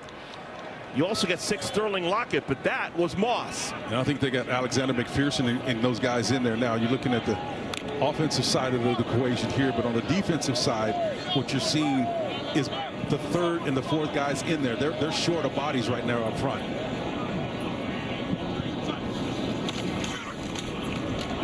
Johnson to the edge, out of bounds. Yeah, and I'll tell you what Matt Wells is doing. Third quarter. We have made it to winning time. The 4th quarter in Manhattan, Kansas. K-State hoping for a bowl berth. Stick around for the 4th. This brain is 4% larger than average. To a bowl game. They need to win to be bowl eligible. First play of our 4th quarter. Kansas State the lead and momentum. Scored a touchdown last time they had it. This pass is incomplete. This is what they don't want to do, play left-handed, and then, you know, their artistry is extending games, right? Possessing the ball, running it. You don't want to stop the clock by throwing it, even though, you know, this particular situation is different right now. You want to keep that clock moving. Game started with snow squalls. It's all gone now. We've actually had a little bit of sunshine. Still a windy day. Keeper. Johnson. Close to the line to gain. It'll depend on the spot. You know, Avery probably knows where that line is. I'm just splitting hairs here. But if you're going to take the occasion to run the ball, just be mindful of where that line is so that you can preserve downs. So now you're 3rd and 1. You're in a tough spot. I think he probably could have maneuvered around that one defender that he had. I don't think they're really that scared of 3rd and 1. It's almost like an extra play. They can get this, right? Well, you just run it to the right here where that soft spot is. No adjustment either. They go straight forward, and I don't know. Antonio Martin in relief of Joe Jackson. And it's going to be 4th down. Jeremiah Brown came off that edge. I don't know why. There was no adjustment. Look at the soft spot over the right side right here. That little soft spot is a natural gap there. In fact, the nose tackle even goes to the left on a port side charge to make it even softer. So he opened it up for you. Still couldn't get the 1 yard. Okay, they're going to go for it. No decision. This is 4th down and a half of yard now. Tight formation. Oh. Johnson Nice can run it. Yep, easy. 1st down gain for Johnson. Made a good decision. Was thinking big play, and then just said, you know what, I got 5 easy yards. We'll keep the game clock rolling. Yeah, this is a classic run-pass option here. I want you to see it. If I'm a defender, when he cleanly comes out of this turn and runs, what do? Do I take the quarterback, or do I stay with the guy that's running? If whatever I do, I'm going to be at a disadvantage, and the quarterback just sees it and just takes the yards. And now the way that Kansas State's playing, in no hurry at all. They bring in Blake Barnett again. So Barnett will be the quarterback. He's got Johnson next to him. Now they split Johnson out wide. Barnett has not thrown the ball this year as a quarterback, but he has run it extensively. He's tackled by Jeremiah Brown. It's a gain of 4. Barnett's a youngster getting playing time. Redshirt freshman from Erie, Colorado. Physical, powerful runner. He's got a chance in the years to come. This whole group right here, they're solid, man. Great football players right here to close out a football game.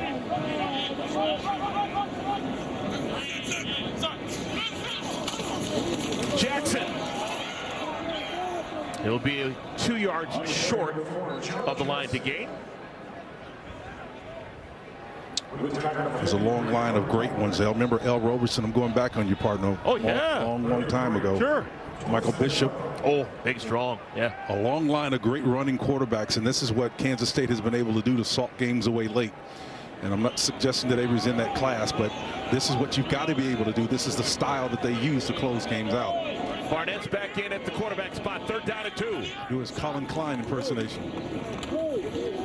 Barnett able to get the 1st down. I think he saw a ghost at the first part, and then cleared out of his head, got his 1st down. Yep. That's a Colin Klein kind of play right here, man. A little ride and mesh. Gets underneath, gets his shoulders north and south, gets as much as he can. Good job. I've done a bunch of Kansas State games over the years. Aren't too many people who are more popular in Manhattan, Kansas than Colin Klein for the way that he played. 12th play of this drive. Started with 2:06 remaining in the 3rd quarter. Jackson back deep behind Johnson.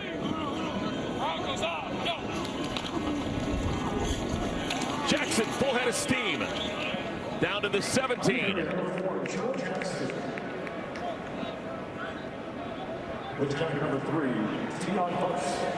Now if you're Colorado, you got to wonder about the headspace right now. No question, man. The stealing possessions is what we've talked about before.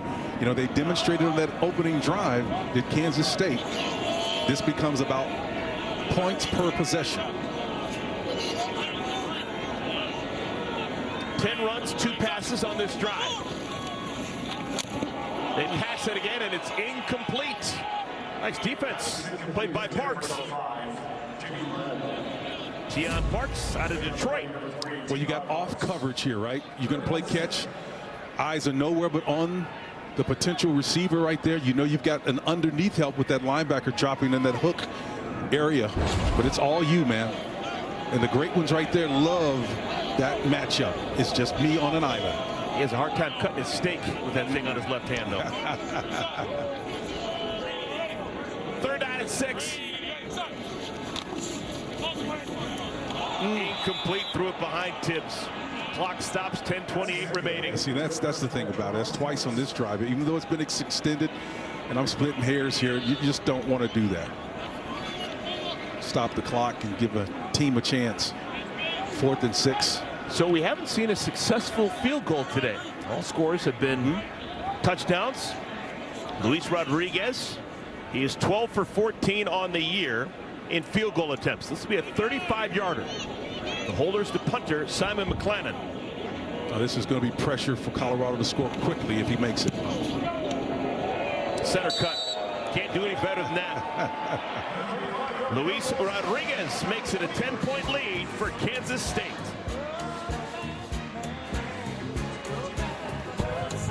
If you're living with moderate to severe plaque psoriasis. Last week, somewhat surprising, over their former coach, Brett Bielema at Illinois. How about that, man? You're Luke Fickell, you're digging that. You'll take that. Oh, my goodness. They were left for dead on the side of the road, but apparently not. Colorado has the football. This is their largest deficit of the afternoon. Down 10. 2 second-half possessions have gone nowhere. Yep, you're absolutely right. And kind of to chop that thing up, to use your parlance there, 8 plays, 26 yards on those last 2 drives, 2 punts. And again, if we would have put those previous graphics up where they controlled the ball in the first quarter, you would see the number of plays per possession go down precipitous. It's like it's an inverted 13, 9, 7, 8, 2, 2, you know.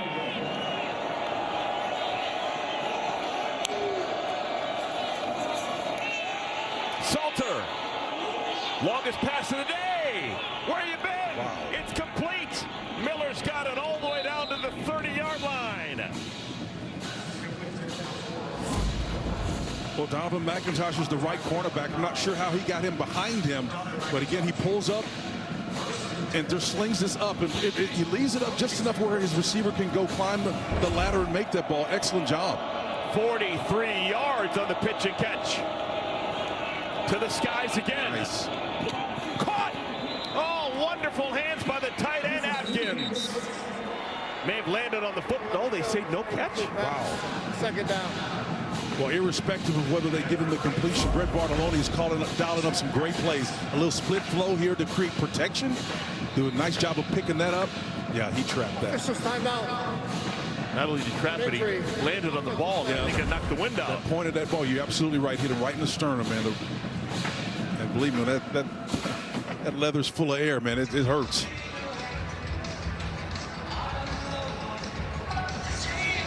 We have an official timeout as they look at the catch again.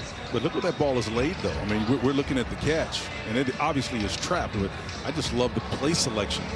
You got one safety back there covering, and that was Logan Bartley, number 10. He's the closest one on that back end, but that dropped right between the underneath and over the top coverage. Brett Bartolone calling the plays now. Pat Shurmur so dialed in, and his countenance, I think, really made for that transition to be something that they could handle. Second down and 10 after the incompletion. First run of this drive. Seumalo's ready for it. Yeah. I'm waiting for him to break out in the haka, man, any minute. Boy, he's been on the goal line already. He's a senior. These guys right here are special, man. They know it. Big fella making a difference. And the thing I love about it, this game right here, if they don't win this game, and, you know, again, I'm not predicting anything, they end the season with questions, not closure. They need closure, and they need to finish strong, and that's going to help them do that. Third down and 10. Here's the blitz. Salter. Wow. Incomplete. Flag comes in late. They throw the flag down late in coverage with Zayshawn Rich. He thought he got away with it for a moment. Well, Zayshawn. Pass interference. Defense. Number 25. 15-yard penalty. Automatic first down. Looked like he did a whole bunch of jersey and shoulder pad with the left hand. There's a lot going on, but I think the thing that probably indicted him and made it easier to throw is the fact that his back was to the ball. If he'd have turned and oriented his body toward the ball and claimed it as his own, the official couldn't have made that call. Colorado, with nothing to play for, has not committed a penalty all day long. That's pretty impressive. Pressure.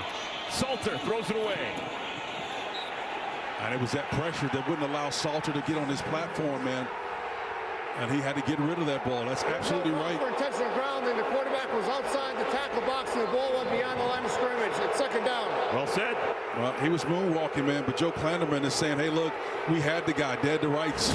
Hard to tell, but let's use your imaginary lines going up the field where those tackles are. I don't think he was outside the tackle box. Ball didn't make the sideline. The line of scrimmage didn't after that. I think there was a whole foot or more. Okay. I'm with you. Second down and 10.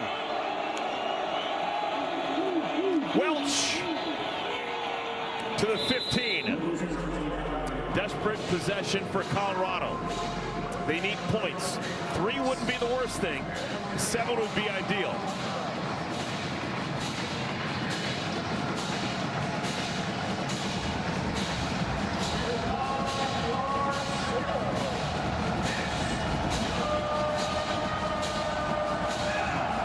They're going to play a cover 2 shell behind this, so let's see if somebody can find a soft spot, tacking the grass right in that middle space right underneath.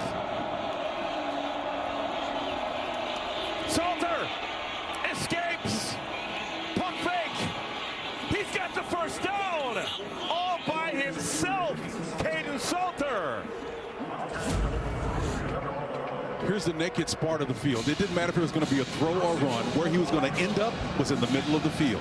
That's where the grass was, and he ran to it. Released to the opposite side of where his numbers were, came back upfield. That's just great football and instincts right there by a young player that's finding himself in this one. Working the dead leg. Picks up 10. First and goal. Welch to the 2. Maybe the 1. Eric, football's not complicated. You run where they ain't. That's what we used to say in the old days. Run to the grass or the naked spot of the field. They're going to do the same thing down here. Halfway through our 4th quarter. Buffalo's knocking on the door. Still no whistle. And now he's down at the 1. Seumalo took his legs out. I think the opportunity was just a little bit to the left of where he was and not quite sure he had to leave his feet. Just look at the soft spot, the reduction on the end. They're going to go for it. Tempo. 3rd down. That's it. No problem. Touchdown. Easy 6 for Micah Welch. Well, that's where the hole was on the previous play that he was on. It was on that left side with what we call a reduction. The defensive end was down. You got a similar look here. Just take it right off the edge, man. Kick out block. Don't need a lead blocker.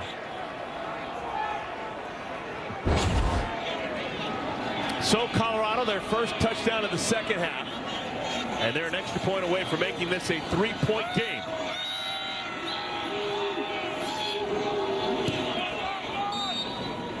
And it is a 3-point game. Final game of the season for Colorado, and they're still playing hard. 9-play, touchdown drive, 3-point game.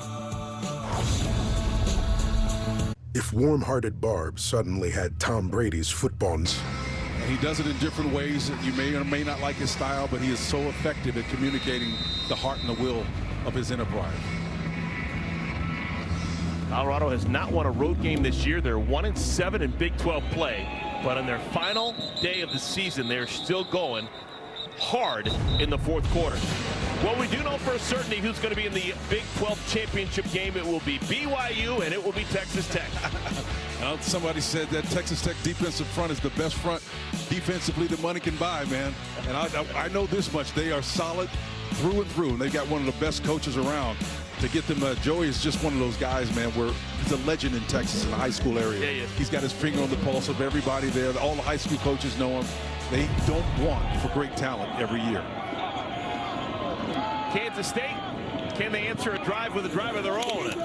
Jackson forced out of bounds. That is the youngster Isaiah Harge, who plays both ways. The converted wide receiver with a nice defensive play.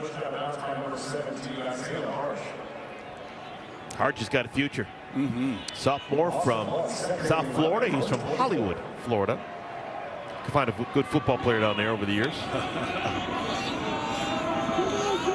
Loss of a yard. Lockett demanded motion.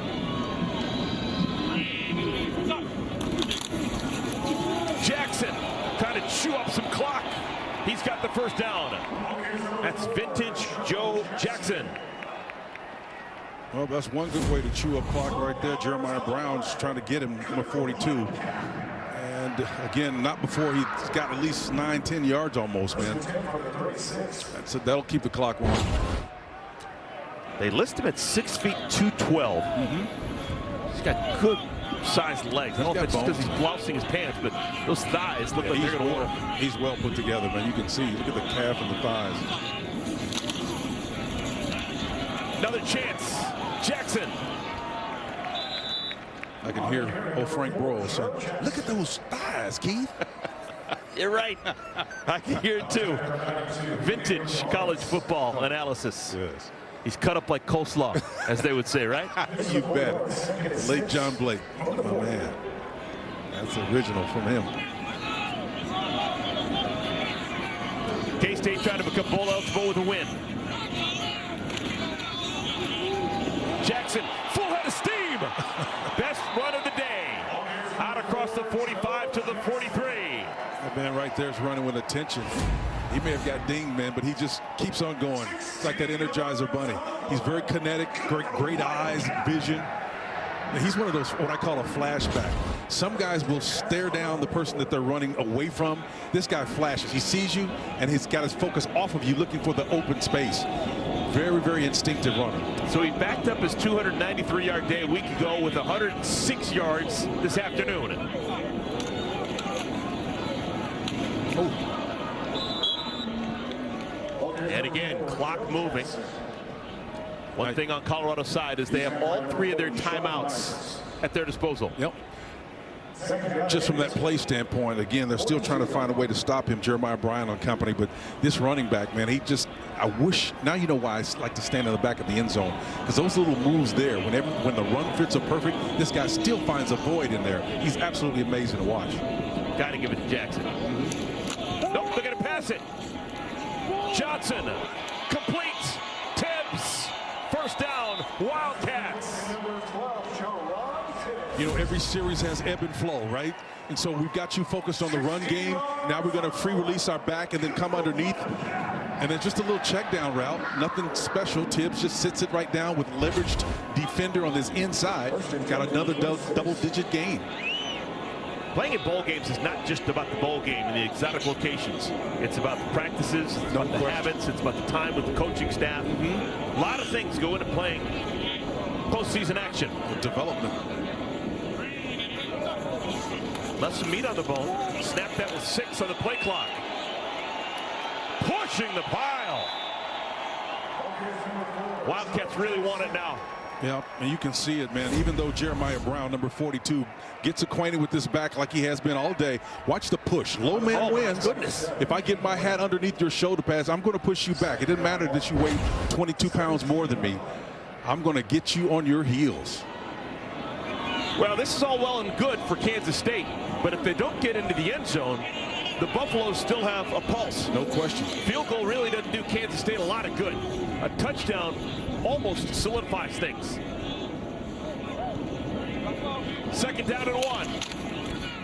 Jackson, first down and more. Touchdown! How about this kid Jackson? Joe Jackson refusing to go down. Well, we'll look at it again. I don't think his knee touched. It was too exciting to say anything other than that. The spin, the whirling dervish, and he. Oh, yeah. Oh, yeah. Man. Joe Jackson, how do you do? 2 consecutive weeks with 3 touchdowns. The spin meister right there, man. Most of his explosive plays have come after the initial contact. That's the thing I like about his game. Well, that may just do it. Kansas State needing a win to become bowl eligible. They currently have a 10-point stiff arm on Colorado.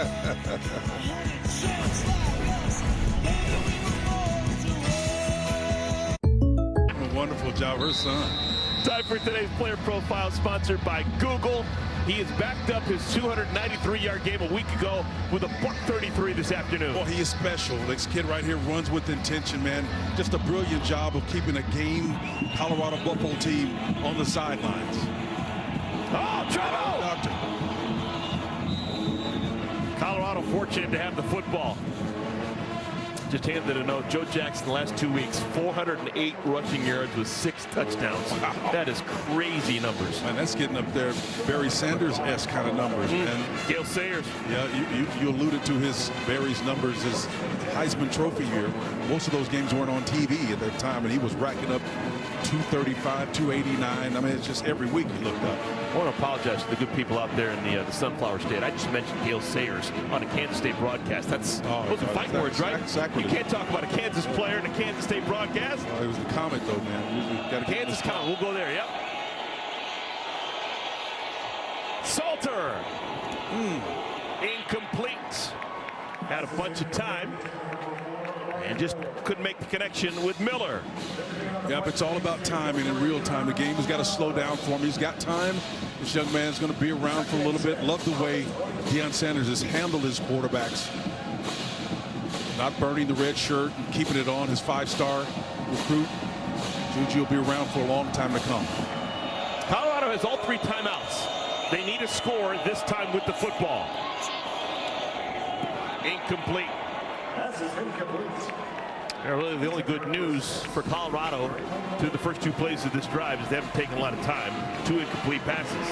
Yep, Draylon Miller, he's that third back in that lineup that they have, and they've got to be able to complete passes to him, whether it's in the backfield or as a back or a receiver.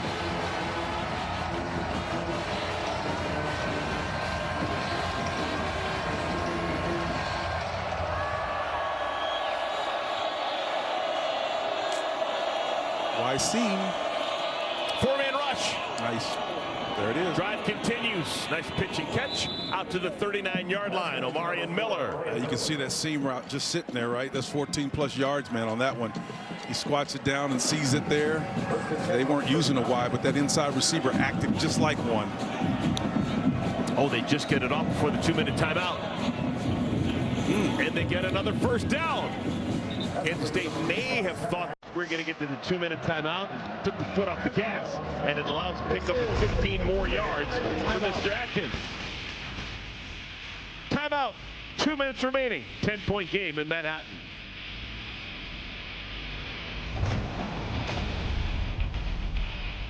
A 3 would work.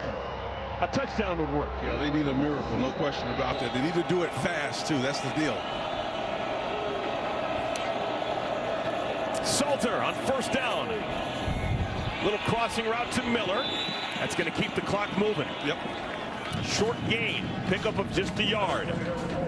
Preston Hedges, good job of him coming up and defending to keep him in play. Clock, more importantly, continues to roll. Colorado has an excellent kicker in Alejandro Mata. Blitz off the edge. Salter sneaks out of it. Makes something out of nothing. Clock continues to move. That took a whole bunch of time. That's all. Salter's head bobbed. I thought maybe been pulled down via face mask, but that was from the back. So let's see. He lives again. We've got a timeout. Colorado has to burn it. They have used 30 seconds to run 2 plays and pick up 4 yards. Now let's talk about the receiver for Colorado, Omarion Miller. Mel, he's done a wonderful job in space catching the ball and then coming up with big plays. You know, when you've got a quarterback that doesn't have as much experience as you'd like, you try to find ways to get the ball in the receiver's hands as quickly as possible. That was an example. Now he's starting to show maturity, pushing the ball downfield. Trust starts to build. And you see this over a 60-minute period, and over the course of time, you start to see a quarterback come into his own. Omarion Miller does a wonderful job with it. It's a really nice line. 7 catches, 120 yards. He's had a touchdown in 3 consecutive games. He'd love to make it 4. So would every Buffalo fan out there.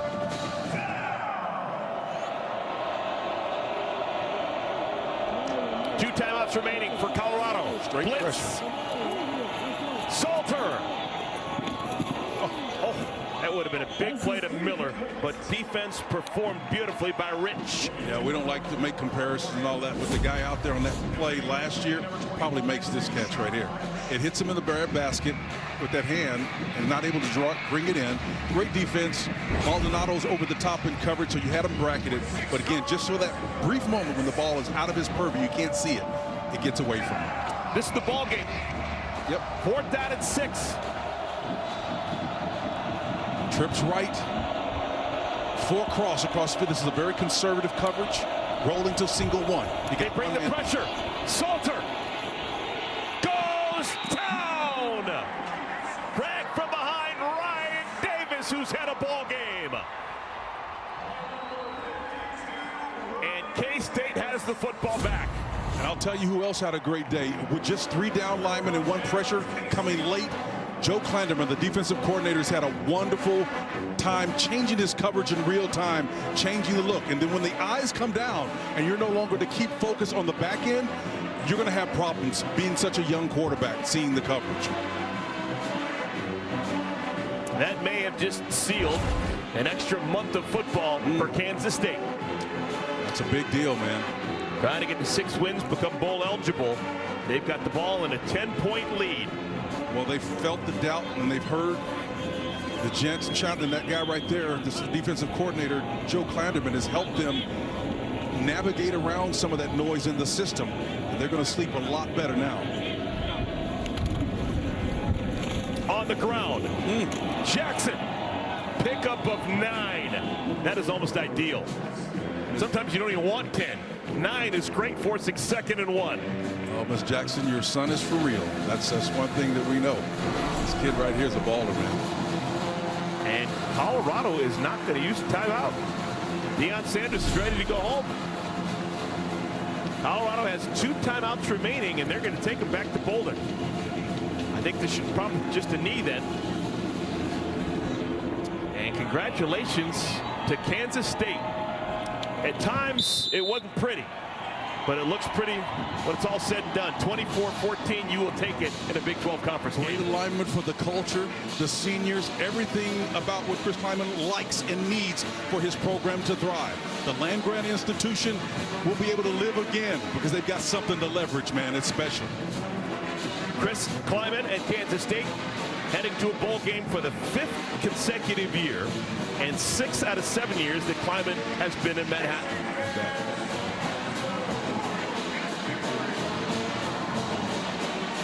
All right, there's your double zeros. Game is over. Sure hope you enjoyed it, Spencer. It's been a magical year, my man. Love you, mean it. One of the greatest. Spencer Tillman, I'm Eric Collins. Time to take you out to our LA studio for more college football coverage. All right, they had nice weather there. This is football weather here, and look at the guys. Shirtless. Let's show off these abs, guys. Minnesota getting ready to fight for that axe against Wisconsin. Sit is the easiest healthy habit you